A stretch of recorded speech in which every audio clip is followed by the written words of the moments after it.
Are you working on your author career but struggling to get that first book published? Does the goal of being an author seem too lofty?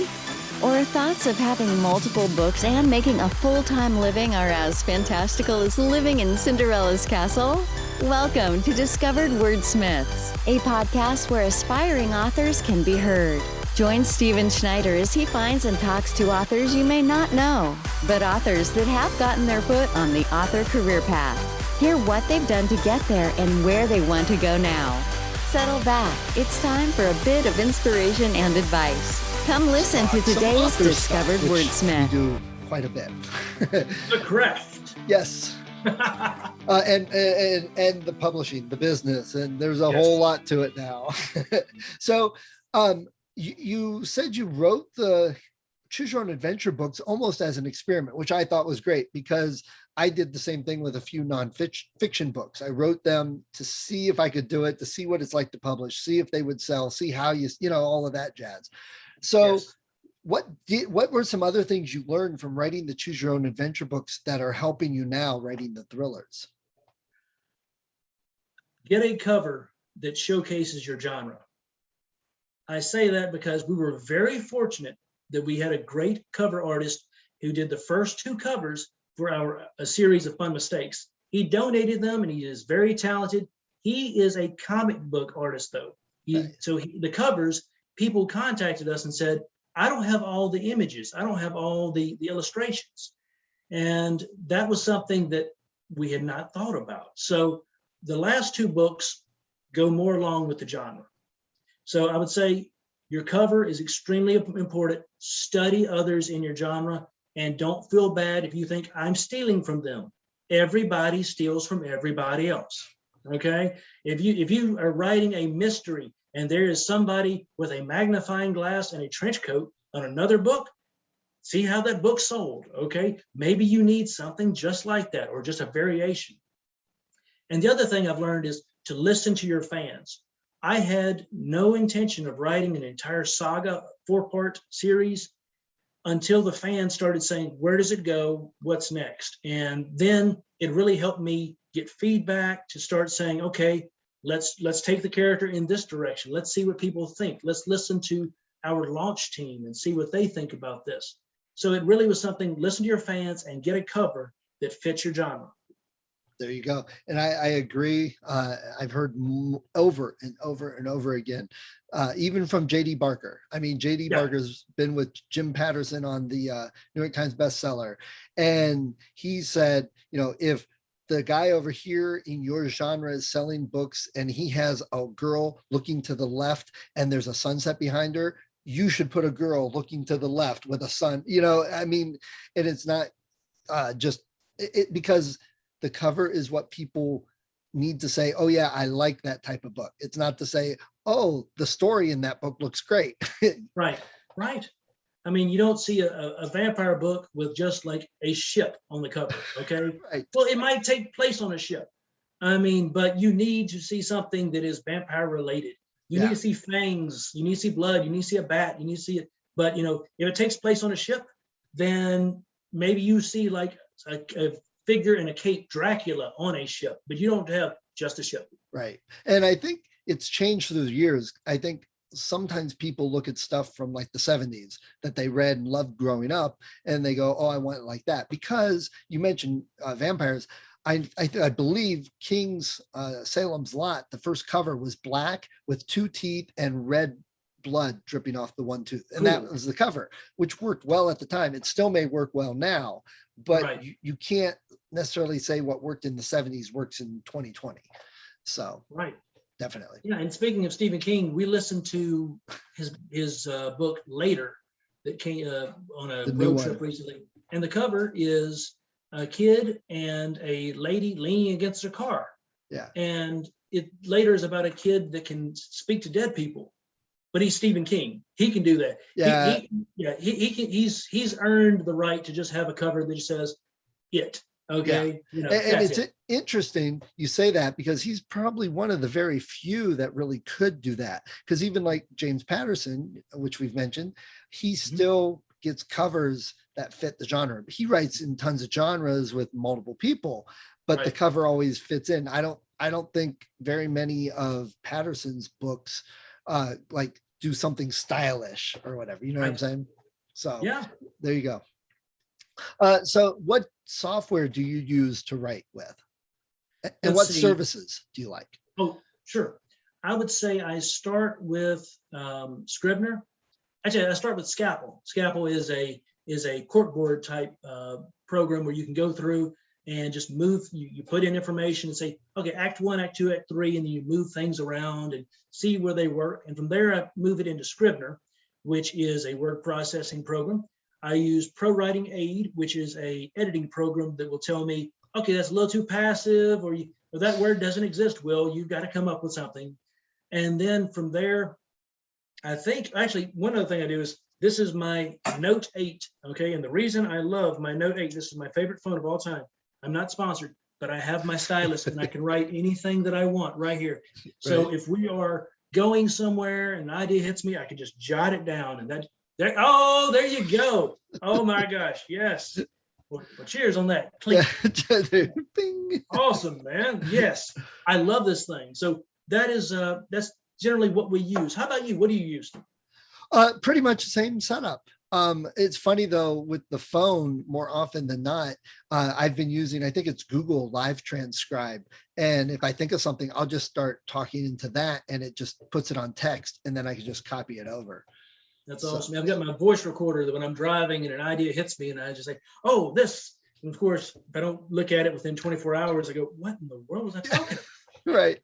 Why did I say bear claw? Was I hungry or was there a bear claw involved in something? Or both. Or both, exactly. So Scrivener, which I personally love, and it's probably because my analytical brain, it nicely organizes things. Is that what you used to get your Choose Your Own Adventure laid out? Or how did you plan those? What was your steps in thinking? I had not started using Scrivener until the last book, and didn't even have Scalpel at that point.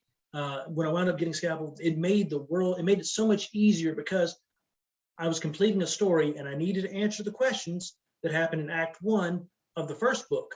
So I had a wonderful way to move things around and it really helped me to move things in a logical format. But before that, I just literally had paper and Word, and I just wrote like that and just saw where it went. But it probably would have been a lot easier if I outlined more than just doing something in a list. Being able to take an idea and say, what if this happens, 10 pages earlier and move it up here? Does that increase the pacing? Does that hurt character development? So I did not do it like that, but for the last book, which was very satisfying, some fans have said, okay, yes, that answered the questions that I was wondering about. It really helped to have the outlining software of Scalpel and have Scrivener to where I could just move things around. Yeah, I agree with that. Have you looked into any of the interactive fiction software that's out there? I have not. I honestly have not looked into it. I've heard so little about it. I know that there is, in game theory, there's some stuff out there that people talk about, but I have not looked at it. Okay, I was just curious because I've looked into a few because what's nice about some of them is you can, once you export it, it's in HTML and JavaScript. You can put it just put the pages on your website. So I thought it would be a great way to have the story available without having to necessarily go through all the publishing. Plus then you can do fun things like, put in weapons and stuff. And then the next time you come to that room, it's not there, stuff like that you really can't do on a published book. So I was just curious. I like it. So do you have any thoughts or plans of doing any more Choose Your Own Adventure at some point, going back to doing that? Maybe. Right now, I have this series that I'm working on, and I have an idea for another series that I've outlined, and it is something that I could see coming back to at one point, but it is not going to be the next, I'd say, few years. I've really got some stuff that I want to get out there to get the ideas out of my head and actually on paper and away from me. Right. But I could see revisiting it at one point in time. Okay. So I've got a couple years I can get mine out, and I'm not going to be hit by pumped for you, man. Look, it is fun. It is a great way to do it. So I'm excited for you, man. I mean, I would love I've had other authors ask me, as I said, how do I do this? And I would love to share. I would love for people to take it and run with it. I would love for this to make a comeback. Well, we should, not now, down the road, a couple years after I do some of the things I'm doing, we should collaborate on like how to write a choose your own adventure book for kids. That'd be a lot of fun, because that'd be cool. Like you said, it's module based. It is, basically coding, saying, okay, where do you move certain modules? What do you mean? And what mistakes you make? How do you loop back? So it is a lot of it's computer thinking, but I think that would be a lot of fun. Yeah. That'd be cool. We'll have to keep that in mind. That'd be fun to look at doing in a couple years down the road. Awesome. Cool. So you went from kids books, choose your own adventure, fun kids books, and you went, great. Now that I've got some writing, I've got established name out there, an author name. I'm going to scrap all that and go with something completely different, and a different genre, different age group, everything. Why make that? You already said you wanted to write thrillers, but I know a lot of people that would have been hard, because you already spent time on this and building, and you could have put out some more kids books and probably got a bigger audience easier, quicker. So was there anything other than, hey, this is really what I want to do? It was tough to say, okay, we've, as you said, we've developed a following. We have people that like the story. And it's one of the reasons that I wanted to complete the story before I went on to write thrillers. I've as a reader, I've read too many authors that I've been a fan of their work, and then they just stopped writing it. Or they said, we're going to write this other thing. I'm a big fan of shiny objects syndrome. Okay. If I see it, I want to grab it. Okay. I want to write something else. But the loyalty to the fans of, okay, have to complete the story. So yes, I don't expect all those fans to follow us, because they were reading for nostalgia. Some people were reading it to their kids because they said, I grew up with this and I want you to have fun reading this. We're going to go through and make the choices together. I know people that did this as a family and just sat there and would make the choices and just make a night of it. Right. And then there is a thriller book where that is a single person reading the book. And it is, business-wise, it's changing the brand, it's changing the genres, but this is really where I'm passionate. This is where I get to really shine. And this is going to be a lot of fun to read, because I appreciate this type of reading. This is something that if I'm going to go to the bookstore, I'm going to grab this book and I'm going to read this. And so writing something that I like to read, I hope that my passion shows through and people say, okay, I see why he made the change. Okay, nice. And you're using different pseudonyms for each one, right? Yes. Okay. It's funny. A series of fun events had the name W.A. Pepper III on it, written out phonetically. And the reason is the U.S. Census, for some reason, sent me my census in my name spelled out like that. They had me as Mr. the Third. And I had to explain to somebody over the phone, okay, I am the third person named this. I am named after my grandfather. He was named after my father. My name is not the third. And they said, I don't know what that means. And I'm like, so W.A.P. the Third lives on in interactive ebooks, but W.A. Pepper is going to be my thriller name. Nice. Okay. So you're releasing the book in June. It's in editing right now. So it seems like you could release it sooner. So what are some of the things you're doing to prepare? Because you use the other books to learn from, which is perfect and great. So I assume you've got some things in mind to build up for that release. Could you share some of those?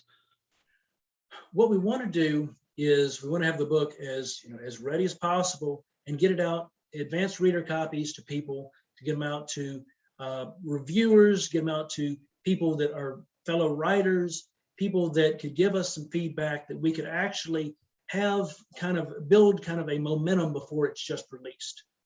And we also want to do this with an audiobook, because so many people will say, have told me, oh, I understand you've got a book, but I only listen to audiobooks. We want to be able to, if we release at the same time, great. If we don't, then to tier it, to say, this week the paperback comes out, but next week the audiobook, because we want to push the momentum as much as a snowball effect as possible. So we're just now reading about book launch programs about, if you want to get reviews, if you want to get in the trades, if you want to get in the libraries, if you want to get awards. So we're learning all this. And so that's what we're learning so that we can put that together for the book launch. So that's why it's June. So we can learn, try some stuff, and then say, okay, this gives us a chance to get this book as good and out there as possible to give it a fighting chance. Nice. Okay. And it'll be interesting to keep up with you a little bit and see what some of the things you do. And if we talk again later, find out what worked and what didn't. That'd be great. Oh, I would love to. I mean, as I said, it is a group effort here. Learning. I love sharing what I've learned, and I can say I make many mistakes. I mean, my wife. I don't know if you've seen this meme, but there's a meme of Skeletor, and Skeletor is the enemy from He-Man, and he says something and then he runs away. And so I made this for my wife, and she says, "Will, you have a real problem with tense in this book. See you in 6 weeks."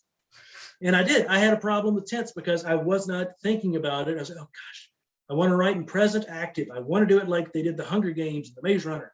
And then I was like, I wrote in past tense. Oh, so I had to make all these changes because I want people to feel more in the moment. Right. But those are the mistakes that I've made as a novice writer, as somebody that's putting out their first full-length book. And I'm going to be learning, and I'm going to be making mistakes, and I'm excited to make those mistakes and to share them with everybody. Yeah, and I myself have been learning the story part. That's one thing, and some of the craft part. And it started off like a lot of authors. Oh, I wrote something. Let me send it to an editor. I got a lot of read, but I definitely kept the mindset I'm learning, and I took that as a learning thing. And the first thing I wrote, literally, I ripped out half of it. 70,000 words. I took 35,000 out because I'm like, this is all crap. I see that, but I haven't even done anything with it. Just set it aside because I moved to something else. And the advice I would give somebody who's even newer than me is write a bunch of things. Write a short story, write a long novel, write another short story, get it edited, learn what you're doing bad, use Pro Writing Aid and use it as a learning tool. Don't be so focused on, I wrote something, let me publish it. That's what I learned myself. And there's some people that can do that, and more power to them. I would love to get to that point that it's just, done. And but my wife said, if you ever get to the point that you write something and it's just perfect, we have other issues to deal with because I really, I'm not a person that initially liked feedback. On one of my manuscripts, my wife found some major plot holes, and I just stared at her, and she could just see fire shooting from my eyes. And it took 3 days for me to say, okay, you're right. That's an issue. Otherwise, I'm just like, oh, it's done. It's great. Well, I don't even think it's great. I think I was going to buy this at one point on eBay or Amazon. There is a fake gold piece of crap. Okay. And that's the way I feel about my writing right there. It's like, oh, but it's gold, but it's crap. Okay. And so if I finish something and say, I feel I'm gonna have to put it away for a bit because I don't know how I feel about it, that's a good sign, because that means I'll be more open to looking at it later. Yeah, absolutely. And it is growing in the writing. That's the thing with the 2017 manuscript. My writing has changed, and because I came from a screenwriting background, so I would be more dialogue dependent, and you would have less setting. Now I'm learning how much setting is a character itself. You don't have The Shining without the hotel. Okay, right. It is a creature. All right, and it is something that you sit there and you have to craft. So it's I'm becoming more patient, but I'm also like, oh, I feel like maybe it's done, and then I'll put it to the side and come back and look at it. But you can edit something to death. Yeah. So that's why it's off to an editor right now, and they can tell me, okay, this works, this doesn't work, and we'll go from there. And that's something I learned from JD. I'm still learning is some of the little things people get nitpicky about and worry about and change again and change again. And it's like, that's, when someone reads your story, they get done with the whole book. They're not going to remember every individual sentence and word choice. They remember the overall story. So that's the most important part. And I think sometimes that gets lost, that a lot of authors, myself included, focus too much on the grammar, the spelling, and what should I put this in italics or not italics? I was doing that, and JD basically said, shut up, who cares? If I tell you italics, put it in italics. If I tell you take it out, take it out. It doesn't matter. Move on with the story, So Yeah. Yeah. I mean, and so rarely are those things a fatal flaw. My wife and I were listening to a different book, and a character made the complete opposite choice that we thought was going to happen. And so we had to stop listening to the book for about 10 minutes and said, okay, just very mad at this writer because they don't know what they're doing. They don't know. And then hit play and said, and then a few minutes go by, I went, okay, that's why they did that. Okay. Still not very happy with it, but I can see why. So it's something that, did it make us stop listening to the book? No, we just had to take a break and get angry for a minute and then say, okay, all right, it works. Yeah. And it makes me laugh even more now because you get those, I haven't seen them on my stuff, but others, you'll see someone will give it a 1 star because, well, I found this word that was missing an apostrophe. Really, that's a 1 star reason? It's like, come on. Yeah, that's got to be some other writer that's just trying to knock other people down. Yeah, and I don't want to be that person because there are times that I just get so mad because some writer, I'm comparing their current work to their old work, and that is completely unfair. I should sit there and just be, I'm learning to be patient about it and say, okay, look at it from just this, this silo point of view, just this book right here. I've gotten a 1 star review before. It did not have comments because that'd been awesome. I've seen people put on a mug their 1 star review. That's great. Anybody watching this, that does not mean give me a 1 star review, right, unless you mean it. And if you do, I'm sorry. Yeah, move on to a different author. That's right. That's right. I recommend other people, the people that I just talked about, the Brad Meltzers and Ruth Wares, please read their work. I do. They're great. Yeah, I agree. All right. Well, of course, it's been great talking to you. I had a great time. I'm glad we met this summer and we're catching up on things. Before we go, though, what last minute advice would you give to new authors out there? That's a very good question. I think I would like to say this. I wrote my first book, my first manuscript when I was 15 years old. I had an idea and I really worked on it and I sent it out to agents. And I actually had one agent call me. And when she found out that I was 15 years old, she said, "There's no way you wrote this," and hung up on me. And that shook me to my core. I thought that people would think I was plagiarizing. I thought people would say I was a hack. I thought all these negative thoughts that were already in the back of my head because, to the writers and future writers that are watching this that have those doubts, those are normal. They are there. Do not listen to them because I let 20 years pass before I wrote my next manuscript. And you will have people that say, you can't do this. They will say things like, oh, anybody can write a book. Well, you know what? Only you can write your book. Only you can write your story. And the thing is, if you like it, if you really are passionate about it, somebody else is going to love your book. It may be a kid. It may be somebody who's in their 90s or something. But you're going to have somebody that is going to tell you that they loved your book for one reason or another. And it is going to be something that you need to put in a bottle and you need to sip on at time because you're going to have these doubts of like, oh, maybe I should leave this project and go work on something else. Maybe I shouldn't write at all. Do not listen to those voices. You are bigger than that. And your writing, the world needs it. So please write. And I'll say also this, please edit, okay? Because I don't like it. I don't like editing, but that first draft, you're going to have to take it from my cold, dead hands, to quote Charlton, or to paraphrase Charlton Heston, because I've said the first draft, okay, it's ready, and then I'll put it away for a month, grab it and go, okay, this needs some work. But write, edit, and believe in yourself.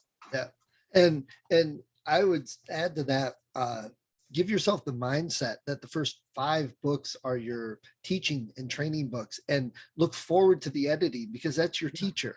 That's where you're learning from. That's how I have approached it. So that is exactly right. And be patient. I want to get words on the page every day. I want to do that, and I want them to be new words. I would rather look at a blank page than edit a page. But be patient with yourself. I mean, this is a career. This isn't just something that you do a little bit. This is a long journey, and you're going to have times that you sprint, and there are going to be times you walk. Be patient with yourself. There you go. All right. Well, appreciate it. It's been great talking to you, man. Yeah, man. You have a This has great been day. great. Yeah. Yeah, Tell your you wife too. I said hi. Sounds good. Let me ask you, do you want me to read a chapter, or do you want me to? That's right. Yes, absolutely. I want you to do that. Yes. Do you want to stop the recording, or do you want me to? No, we can just do this. I can edit. That's fine. Okay, cool. I'm going to mute myself though, because more than likely right when you start reading is when the dogs will go running through or something. So Look, my dog, we were waiting for my dog to start barking. It was going to happen. The FedEx man was going to be here. right. All right. Go for it. All right. This is the first chapter for You Will Know Vengeance by W.A. Pepper. Chapter 1, Ice Cube on the Sun. The feds give you zero notice when they kick in your door. There is no warning siren. There's no knocking on your soon-to-be shattered by a battering ram door.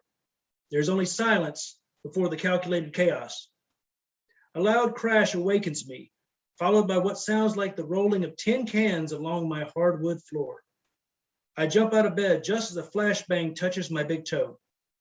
Out of the corner of my eye, I spot a drizzle of gray emitting from the smoke grenade atop my dirty laundry pile. Now all I hear is my heartbeat before the holy hand grenades of SWAT. Equal parts phosphorus, lightning, and thunder fill my one-room apartment. I scream, but cannot hear my own roar. Only my ringing ears, blind eyes, and burning throat let me know that I am still alive. The vibration of a stampede of footsteps shakes my body as someone assaults my deaf and blind ass and shoves me onto my bed nose first. The smells of rancid sheets and garlic fill my nostrils. A faceless assailant pins my arms behind my head and zip ties my hands together. Leather gloved hands yank me to my feet. The pure white light blurring my eyes dims slightly. Through slitted eyes, I count 6 flashlights. Barrels of submachine pistols at the end of each beam of light are trained my way. I glance down and spot half a dozen lasers freckling my unshaven chest. 4 men rip all of my electronics from the wall and bag everything. A man in a gas mask talks to me, but all I hear is a muffle of words, like I am talking to Charlie Brown's teacher. I nod. I do not know what I have agreed to. Soldiers exchange words. Something is pulled from a bag and brought my way. The man closest to me shoves a hood over my head. My life as I know it melts away like it never existed. I might as well have been an ice cube on the sun. End of chapter 1. Great. That's great. So how long is the book going to be? I want to say 96,000 words. Wow. That's a lot. Yeah. It is. I mean, considering this book, I split a book that was 60,000, 20,000 for one book, 40,000 for another. So I took the 20,000 and really kind of grew it. And it was something that I had a lot of fun doing, but it really let me just grow the characters. Got it. Cool. Well, I can't wait to see that. And I did mention I did get your first space station Choose Your Own Adventure. Awesome. When you jumped on the TASM and I saw it red, I'm like, oh crap. So I thought, okay, I better buy it just to check it out. So well, thank you for supporting the charity I went to. Yeah, that's nice. I like that. Jay does the same thing with all those anthologies, which I think is great. So I'm trying to figure out exactly the best way for me to do something like that and what it would be. I know a girl down in Columbus, when she was like 14, she started this thing called bedtime or books for bedtime. And, Okay. And it was essentially, she collected books, cleaned them up, made them, and then gave them out to kids. So her goal was every kid should have a book to read at bedtime. And she started that when she was 14, and she's now in college. And it grew to the point where she's like, they had to get like 5-6 volunteers in the evenings and weekends to help sort through the books and take the books and give them out. And I mean, it grew big. So, I'd like to do something like that, or something with writing for kids, or, still figuring that out. That's awesome. It reminds me of Dolly Parton's Imagination Library. I mean, Yes. thing, that is again, started small, and it is just amazing what all they've done. I don't know how many millions of books they have given, but it's amazing that she's still totally supporting that. When there's a charity event that she goes to, sometimes part of the proceeds will go to the Imagination Library. Yeah, I loved that when I learned about it. And James Patterson and his wife do something similar. Have a reading something they do, supporting reading, giving out books in schools and stuff. Very cool. Yeah, he can definitely afford doing that. So yeah. He's got a few sales. Yeah.